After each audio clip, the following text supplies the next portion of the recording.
bounty hunting is a complicated profession. Don't you agree? The Cynic Radio Podcast.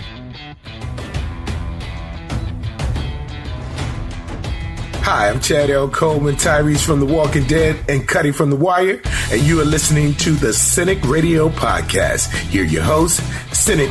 Hey, the facts are Spider-Man belongs in the MCU. Sony was delusional thinking they didn't need Marvel, and now he's back. And we, the fans, are 100% proudly responsible for that. Agree? As long as DC wants to make dark and gritty movies, they're going to lag behind Marvel in every category. And Ryan. Batman vs. Superman is objectively better than Infinity War. This is the greatest show of all time.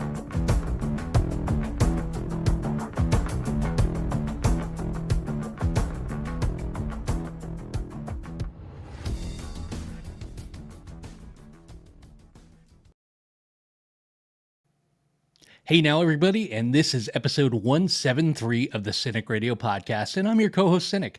And joining me, as always, two guys who are currently in the middle of growing mustaches to cosplay Joel at this year's Comic-Con, Igri and Ryan. And on this week's show, 9 up and 9 down. Like Joel and Ellie, we've made it to the end of our journey.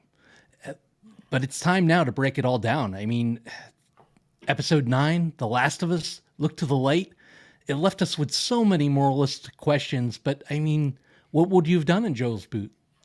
The conversation continues here and now, so let's talk about it. We opened the episode to a very pregnant lady running and yelling and looking for help. IG, did it dawn on you right away what we were opening the episode to? And did using Ashley Johnson, who is Ellie from the video games, just up the ante in the scene? Yeah, I knew what was going on. I mean, they were kind of doing the trope that, like, obviously it's kind of the horror movie thing, being chased through the woods by something, you know, the damsel in distress kind of thing. But, like, as soon as I realized pregnant lady and everything, I'm like, okay, we've got to be on a flashback here. This has got to be where Ellie came from. Maybe this explains why she's immune. Maybe it just gives us a glimpse on maybe this is why, maybe it's not. But it was really well done. And the voice of, you know, Mom, and having watched a bunch of the video game clips, it worked out really well. It just added an extra level of depth, and I just thought it was really well done. Yeah, we definitely see where Ellie gets her strength from as her mom gives birth and then fights off an infected pretty directly, but is bitten in the process. Ryan, has this show kind of been different with just giving you the answers that you need, like what are cordyceps? Why is Ellie immune? Has it separated itself from shows like Lost that gave us great questions but never really gave us any answers? It's a good question. I don't think I needed the answer. So I feel like watching a show like Lost, the show was about getting those answers. It was about the mystery, you know, that the whole J.J. Abrams like mystery box idea. And so I feel like a show like Lost is about mysteries and them being revealed. So I feel like it set it up for failure, because for a lot of people who are disappointed in the reveals, it made you feel a certain way about the show. This show is more about character and relationships. So while it was nice to get it, and I like the scene and I like the choice of Ashley Johnson, I think she kind of looks like Bella Ramsey. I like the placement. I like that we do get some explanation. I think, again, the show is more about giving us the relationships, and I like the show does a good job of, I keep saying show, but show, not tell. So a lot of the story, we find out information without them kind of, you know, giving us exposition dumps. So yeah, it's nice to have it, but it definitely wasn't something like, if we didn't get that scene, I don't think we would have missed a lot, except that we did need some context for what was going on later in the show. I think J.J. Abrams and Ryan Johnson have programmed you, and I feel bad for you for that. IG, Marlene's oath. She takes Ellie and has to kill her lifelong friend. Those are two huge asks. Putting yourself in her shoes, could you have done either, and which would have been harder for you? Well, with somebody lifelong friend and having to kill them, like, you know, taking care of the kid, like, that's no brainer. That's easy. You know, like, I need you to do this. And if it's somebody that I cared about and like, it's kind of a dying wish kind of thing, not a problem. Like, we will do our best, our absolute best to take care of this child. But, you know, even killing an animal that you're attached to becomes very difficult. So a person, even though like in this world, they're turning, and if you don't kill them, they're likely going to kill you. So I guess it would become a little bit easier, but I could do both, but the easier one by far would be taking care of the child. I don't know. Pulling the trigger is 2 seconds. Taking care of the child is like except that she just commitment. sent the kid off to Fedra school. It's like, okay, well, take him in, raise him a couple of years, off you go. Like, who knew boarding school in the apocalypse was an option? It's sort of like being rich and just not having to raise your kids. It's just like, well, who's raising the kids? A bunch of Latin nannies. Joel really starts to look out for Ellie's mental state and kind of worries about her, switching to be more like a father figure and being, visibly worried for her, Ryan.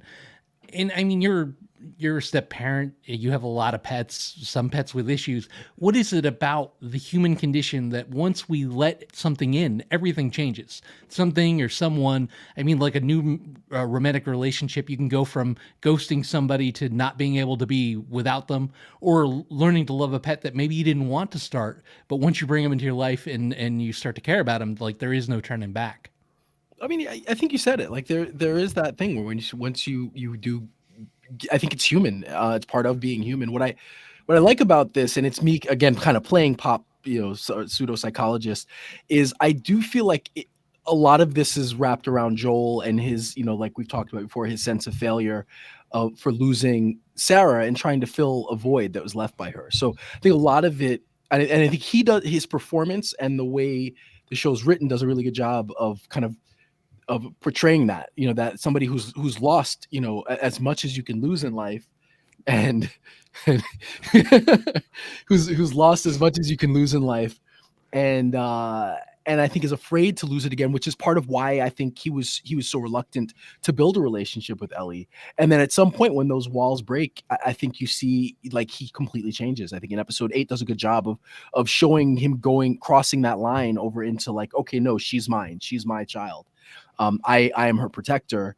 And we watch him in this episode where he becomes, it was kind of cute to watch him, like, when you're with somebody and they're upset or something, and you're trying to see if they're, you make some jokes, and here all of a sudden Joel, who's stoic and doesn't joke at all, he's trying to crack jokes. He's talkative. He's never talkative. And Ellie on the flip side is also kind of cute in that she doesn't really want to talk, but realizes what he's doing. So she kind of like smiles and tries. So I think it was just fun to see the dynamic continue to shift. And they're watching kind of how they interact with each other, just it changes from episode to episode, so it was really cool. We get to the conversation about Joel Scar, and he admits, IG, that he attempted to get off the ride once Sarah was killed, like day 2. Did we just see a season's worth of vulnerability in Joel? I mean, hell, not even in just one episode, but one scene. And what did that tell you about him? Well, it told me that he's very passionate. He cared much about his child. He thought that without his kid, what is there left to do here? I know that the world's coming to an end, and the one thing that I would have to live for is gone. So what am I going to continue for? And then having that last minute flinch where you end up with a scar, but you survive, means that he found something to keep him going. And maybe it's Tommy, maybe it's just, fear of killing yourself, which I think is a very real fear. I think a lot of people have had moments of weakness where if things would have just worked out right, they would no longer be with us. And I'm glad for everyone that's still here. And I'm glad that, anyone that's listening hasn't taken that step, and please don't, because there is always something else. There is always something else that's going to come along and give you a reason to be around. And yeah, it was a lot of development for Joel in just one quick scene, but it was really important development for Joel. Yeah, wasn't it Tyrion's line that death is so final, but life is full of possibilities? And I think about that a lot. The more you go on, the more things can change for you, the more they can turn around, or you meet that somebody special, Ryan, we could just leave this and go home. We can turn around. We don't have to do this. Do you think that offer was made for Ellie's benefit or more for Joel's?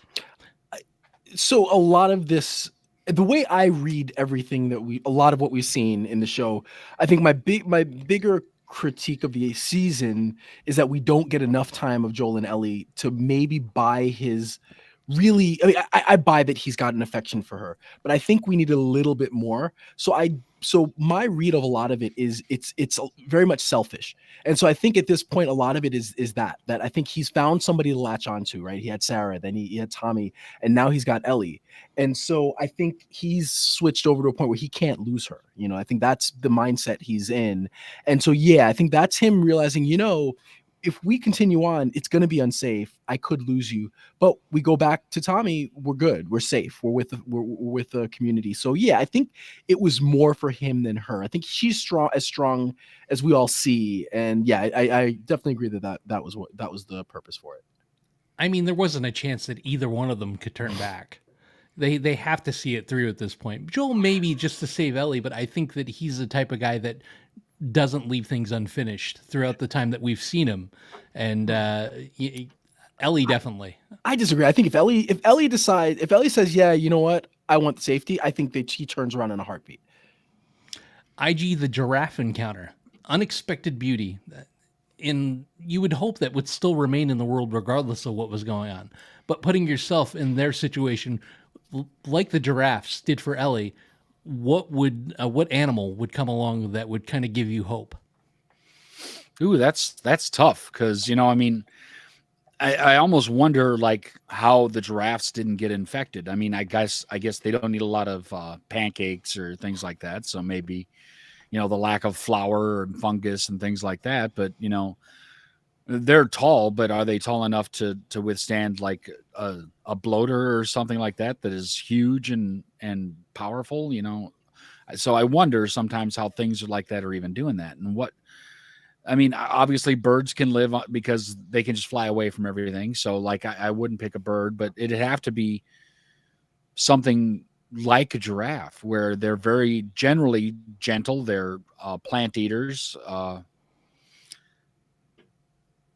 I don't know, maybe just because they've seen deer. So I can't even think of honestly anything that would make me like just have that moment of serenity.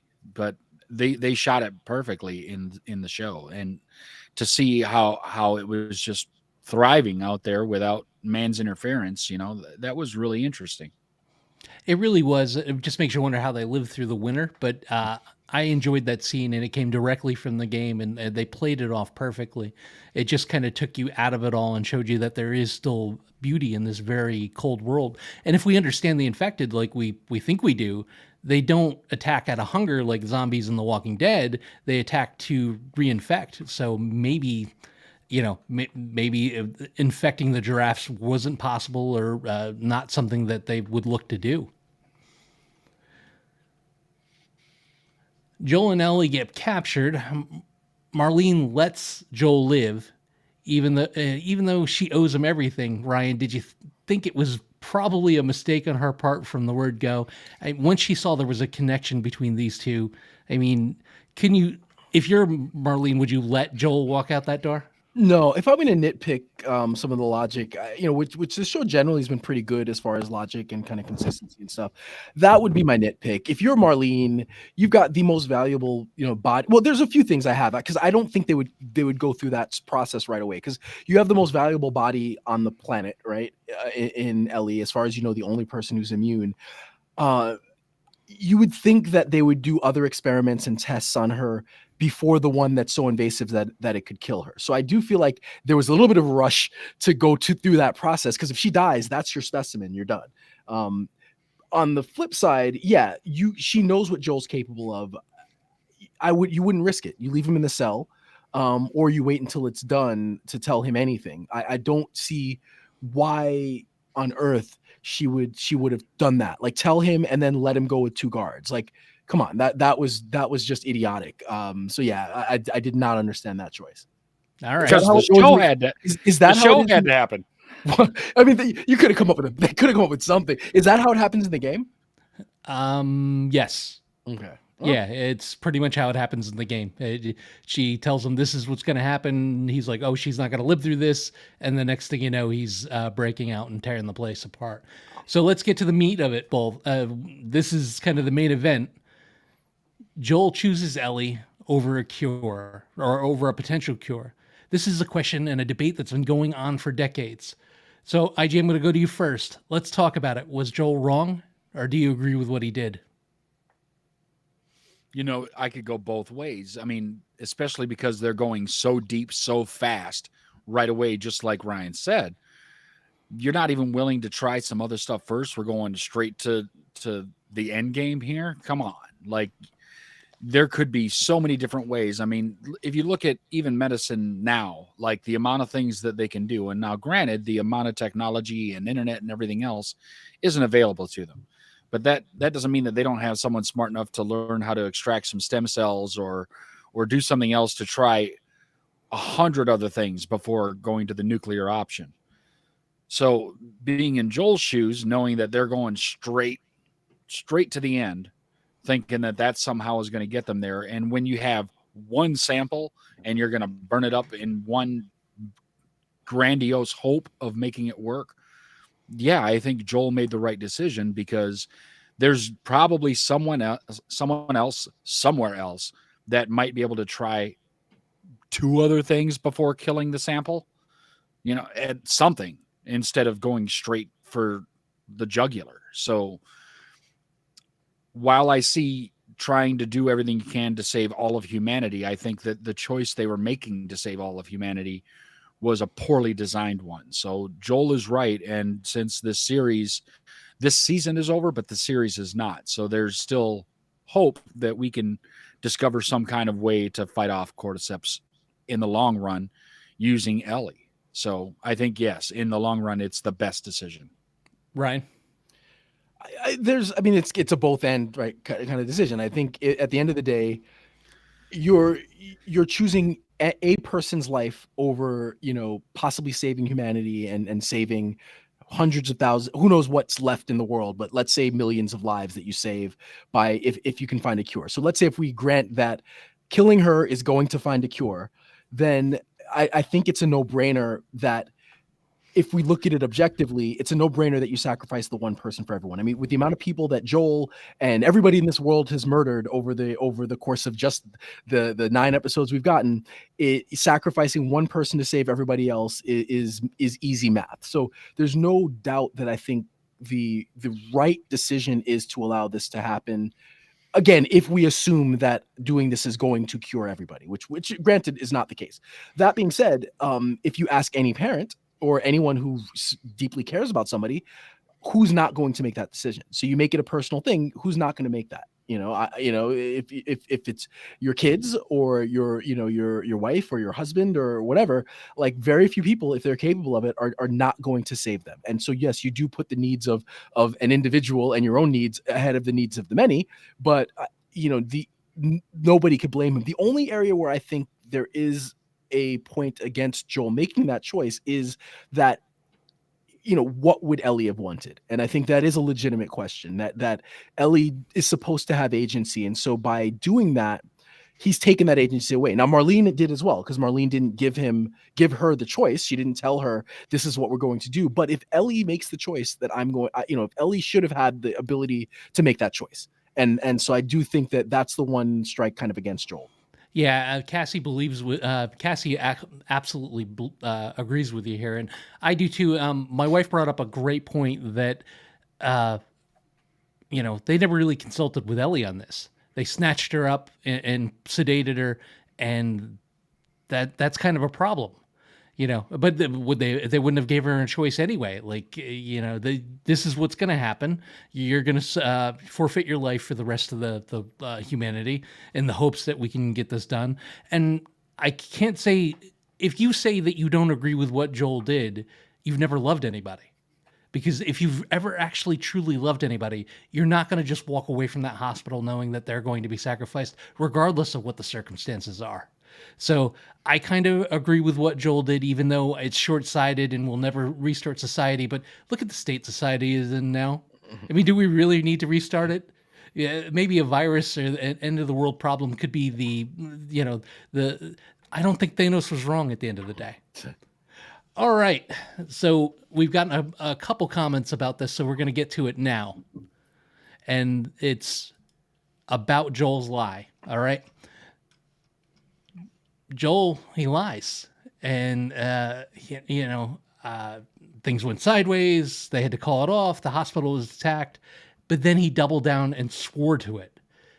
IG, as parents, as partners, as friends, I mean, we've all had to lie for the right reason. But should have Joel told Ellie? And is this lie more destructive than the inconvenient truth? You know, from Joel's point of view and what he's trying to do for Ellie, I think that the lie was the right thing to do. Because if I'm put in that position where the person I care for thinks that they might be humanity's only hope, and I think that that may not be the case, the story came up with is plausible. Yeah, there's dozens of people that are doing your problem, and they don't need you to do this. So we're gonna move on and go back to safety. Especially, like I said, they're taking the nuclear option straight away rather than trying to try 100 other experiments before having to kill Ellie. So I'm of the mind that these were the wrong people to be doing it to begin with. Now, maybe that nuclear option would have worked, but they don't know that it would work. So you can't really take that risk when you're going on with that. So I'm of the mind that he did the right thing. I'm of the mind that, you need to, and quite honestly, Ellie's probably not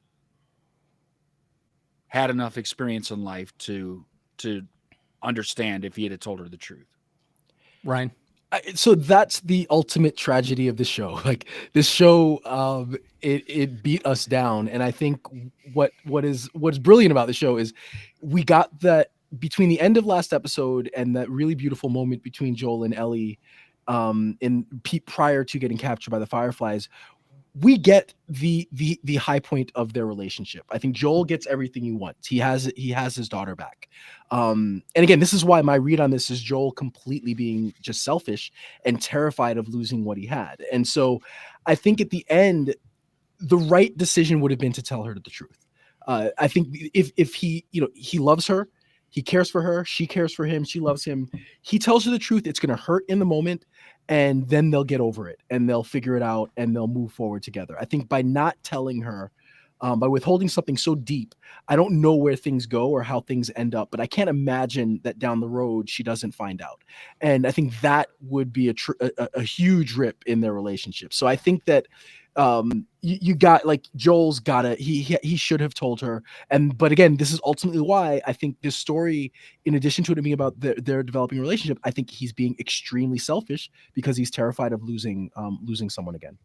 I But agree. he killed everyone that could tell her, like everyone. I don't see those. I didn't see those nurses die. The nurses didn't die, and there's Yeah. always that one coward that won't go out to fight. Yeah. So there's people left alive to tell the story. I'm kind of with you on that boat, Ryan, and so are our friends over at the Squawking Dead. Joel's lie, it was tough to stomach.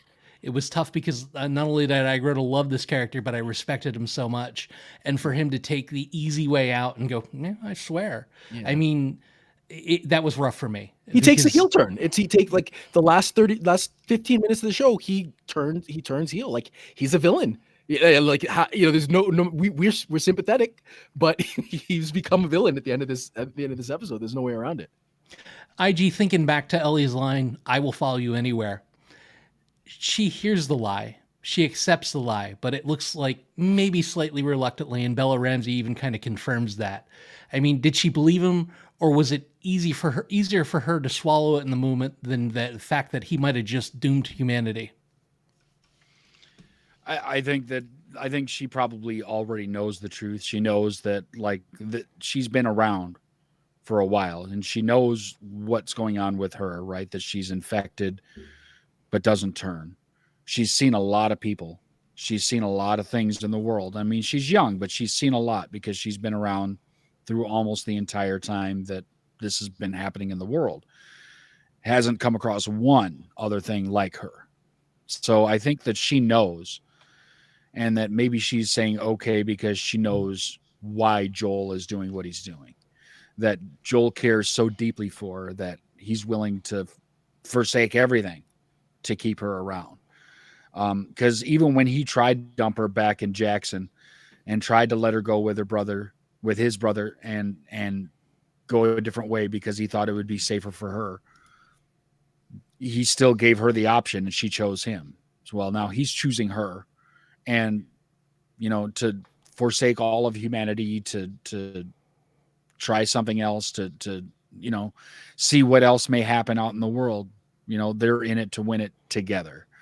And I think she honestly knows, because the pause before she said, okay, like, was, almost waiting for her to go, bullshit, man. Like, better. Like, you took me out of there and we were going to save humanity. I think she knows.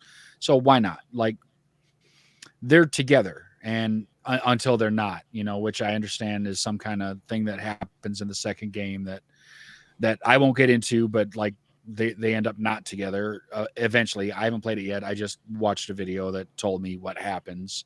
Not that I was looking for it. It just happened to be in the video. Yeah, sure. You're just reading the articles. I mean, our friends at the Squawking Dead, it's I'll do you one better. It's not just our parents that are righteous heels, but we all are. We've all done it. Nobody can say they've gone through their lives and told 100% truth. Maybe not a lie on this level, but we've all told a white lie to protect the people we care about. It's an unfortunate thing about being human, because we feel that we need to do it. Well, we don't want to deal with short-term consequences, and then just hoping that it'll never come out. And I think that's showing that he has not matured as much as I think we'd like him to have. I mean, he's just kind of inched his way back into humanity. So I don't expect a fully evolved Joel in the 2 or 3 days that he started to care again. He's kind of like the Grinch. His heart is grown to the point where he's not sure what to do with it. Yeah. So Ryan, I need your rating for the episode, your favorite moment, and your final thoughts. All right. Favorite moment. This episode has to be the talk between them, where he explains why, him kind of shutting off and not thinking that he could care for anybody, and her saving him. I think easily that's probably my favorite moment of the entire show. I thought that the entire series and their relationship built to last week when he calls her baby girl, and I was wrong. I think it all builds to that moment. That was the real, that was the feels. That was the kind of tear-inducing moment there, and it works. So I think that, that was my favorite moment. Did you say anything else, or was it just favorite moment in review? Favorite rating. Oh, rating. Okay. Yeah, rating. I think it's a strong episode. Throughout this entire show, every episode is really strong. I had a couple of issues just logically, like I brought up already. I thought that was a little weird that Marlene would let him, even though it was pulled from the game. Even though that Marlene would just let him kind of go, a little crazy to me, and the fact that they would kill somebody so valuable and important so soon didn't strike me as realistic. I feel like any scientists worth their mettle are going to take a little bit more time with that, especially like you're 20 something years into this apocalypse. Like you can spare a few more days or weeks or months, but otherwise I think the show hit the notes it needed to hit. It was again, it had a beautiful moment in the middle. The opening scene was great. And I love the choice of actress, and it gave us a lot of context. And look, Joel going into Terminator mode again was brutal. It really, and again, it cements that heel turn for him. As far as the end of the season, where he's brutal and efficient and just killing anybody, and he will not get in between. Let anyone get between he and Ellie. And so I like that it really does set up season 2, because you have a lot of potential places to go, because there is this horrible secret that he's holding, and I think that we could see tension between Joel and Ellie, and I do like that we got there. We kind of got the high point, and like I said, it feels tragic to me, because even though they end up together and he saves her and they end up back in Wisconsin, like I don't see the relation, or sorry, Wyoming. Same thing. No, I'm kidding. What's your past Ohio? It doesn't really matter. Yeah, exactly. If you're not on the coast, like Wyoming, whatever. But seriously though, I do feel like they've reached like the high point, and then this is the tragedy of it, that they're going to have to deal with he's going to have to deal with the consequences, and I feel like that would be where season 2 will end up. So I think it was a great show. I'm glad it didn't give us the happy ending, and I think that part of my complaint for the season was that there wasn't a lot of momentum, and I see why now, because we got this, and I think this episode in itself needed to be what it was. So I give it a 9.25. I think it was really strong. Maybe not the best of the season, but it had some awesome moments. IG? I guess my favorite of the episode was the John Wick style walk through the hospital. I'm going to tell you, like, from a realist perspective, that couldn't happen, right? Those are people that know the layout. They know where they're at. And this is all new ground. He doesn't have a map. He doesn't have any knowledge of this building. And he's very effectively walking through, just killing everybody. But the viciousness at which it was done, because he was going to get to Ellie come hell or high water, and like just taking weapons, kill until you're out of ammo, take a new weapon, kill till you're out of ammo, take a new weapon, and keep going, I thought was amazingly well done, you know. And getting into that operating room, and that doctor's like, we're not going to let you take her, and comes with a scalpel. And I'm like, you know, you don't bring a knife to a gunfight. That's rule number 1. And Joel understood the rules and just shot him right then. And everybody else realized, all right, guy means business. We'll just do what he says. That was my favorite thing, just because it was a very amped up, like you could see almost the rage in Joel for, like, you're trying to take me away from this person that I've crossed the entire country protecting and caring for and doing everything else, and have grown close to. You won't even let me see her. You're just taking her away from me, and I'm not going to let that happen. So while it was a heel turn, I think it's a heel turn that anybody that's a parent would make in a heartbeat. You're like, you're not even going to let me see the kid? Come on. So, you know, the episode was great. I mean, and Ryan hit all the points. The opening and the birth of Ellie, you know, the giraffe scene was beautifully shot, you know, showing there's still beauty in the world. You know, the end with the lie, you know, I mean, it all worked, and it all was shot well. And like, you could see even the hesitance a little bit in Joel in telling the lie. Like, it was a beat before he's like, I swear, you know, but you could still tell, like, maybe he wanted to tell her the truth, but just thought it couldn't go anywhere good. So it's probably better just to stand on the lie and keep going. I'm excited for new seasons of this. I think that there's some really interesting things they could do. I have not played the game. I know some things that are going to happen, but I don't know everything that's going to happen. So I'm excited. I think they knocked this first season out of the park. I mean, it's one of the better things HBO has done, and that's including Game of Thrones and The Sopranos and things like that. This is right up there with everything else. So I'm going to give this episode a 9. There were some better episodes, but I still really enjoyed it. I think it was a good close to the season, and I'm excited for further stuff.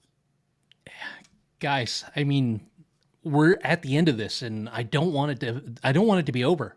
What a deep and emotionally complex last show. And I loved it. The way they left it was genius. So many questions going into season 2, and it's nowhere in sight. So we have a long time to sit and think about this. Hats off to the people at Sony and HBO for having the guts to deliver something completely different than the cut and paste with the same old tired tropes, with the unanswered questions. This show did it for me. My favorite moment of the episode was the discussion about Joel's scar and how it wasn't time that healed him, but it was someone. And as someone that was looking down the end of the barrel of his life a few short years ago, it wasn't time that saved me. I was at the end of my marriage. My life was changing for the worse. I didn't know where it was going, and I was saved by somebody. So I understood that talk in such a deep and complex way. I love this show. I wish it was longer at times, but at the same time, they didn't waste a moment. Joel and Ellie are some of my favorite characters of all time now, and I can't say that I agree with Joel's choice, but brother, I understand. Because if you've truly loved someone, it doesn't know bounds. It doesn't understand moral compass. And if it was my wife, I'd do it in a heartbeat, 100 times over without thinking about it. So I'm going to go ahead and give Look for the Light a solid 9.5. It was close to a 10, but it did have the flaws in logic like Ryan brought up. So we had a where have you guys been all season? We had a great audience. They asked a lot of questions. They made a lot of great comments. We're looking at doing some Mandalorian and maybe some possible Walking Dead in the future. So I'm super happy that you joined us.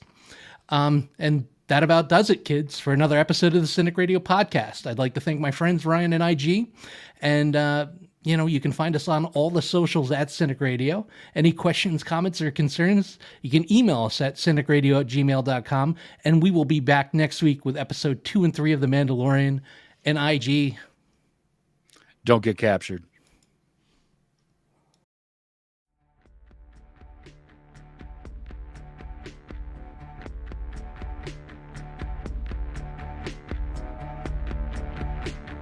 Follow the podcast on Twitter, Facebook, and at cynicradio.com. Available for download on iTunes.